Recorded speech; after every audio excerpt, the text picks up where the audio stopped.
Hello friends, আমি নিশার রান্নাঘরে আপনাদের সবাইকে স্বাগত। আমি আজকে আপনাদের সাথে একটা ছোট্ট রেসিপি শেয়ার করছি, ডিম টোস্ট, যেটাকে আমরা বাংলায় ডিম পাউরুটিও বলে থাকি। ছোটোখাটো খিদের মুখে এটা খুবই ভালো লাগে, সকালের টিফিনে, বিকেলের টিফিনে। এটা খুব চলনসই আর কি। তো আমি এটা কি করে করছি, যদি আপনাদের ভালো লাগে আপনারা চ্যানেলটাকে লাইক করবেন, কমেন্ট করবেন আর সাবস্ক্রাইব করে দেবেন, আর আমার পাশে থাকবেন। আমি একদম প্রথমে পেঁয়াজ লঙ্কা কুচি করে নিলাম, করে ডিমটাকে আমি দুটো ডিম টোস্ট করেছি, দুটো ডিমের ডিম দুটো ব্রেডের ডিম টোস্ট করেছি, সেই কারণে আমি 3টে ডিম নিয়েছি। আপনারা চাইলে কম বেশি নিতে পারেন। 5টা লঙ্কা নিয়েছি, পেঁয়াজ লঙ্কা ডিম ফাটিয়ে নিয়েছি, ভালো করে মিক্সিং বলে মিক্স করে নিয়েছি, একটু সামান্য নুন দিয়েছি, আর কিছু ইউজ করিনি।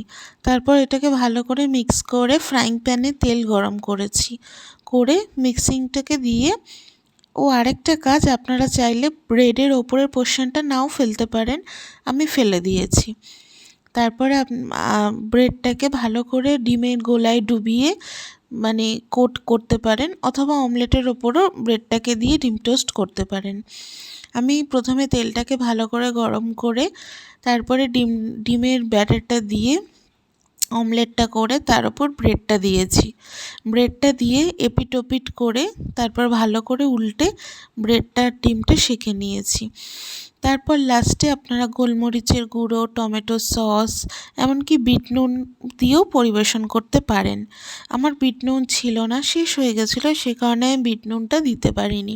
আপনারা চাইলে দিতে পারেন। আপনাদের কেমন লাগলো রেসিপিটা দয়া করে জানাবেন। এটা আমার চ্যানেলে একদম প্রথম রান্নার ভিডিও, যদি কোনো কারণে ভুল হয়ে থাকে কিছু মনে করবেন না। আমি আপনাদের সাপোর্ট সহযোগিতা পেলে কোনো নতুন ভালো ভিডিও দেওয়ার চেষ্টা করব। দয়া করে আমার পাশে থাকবেন।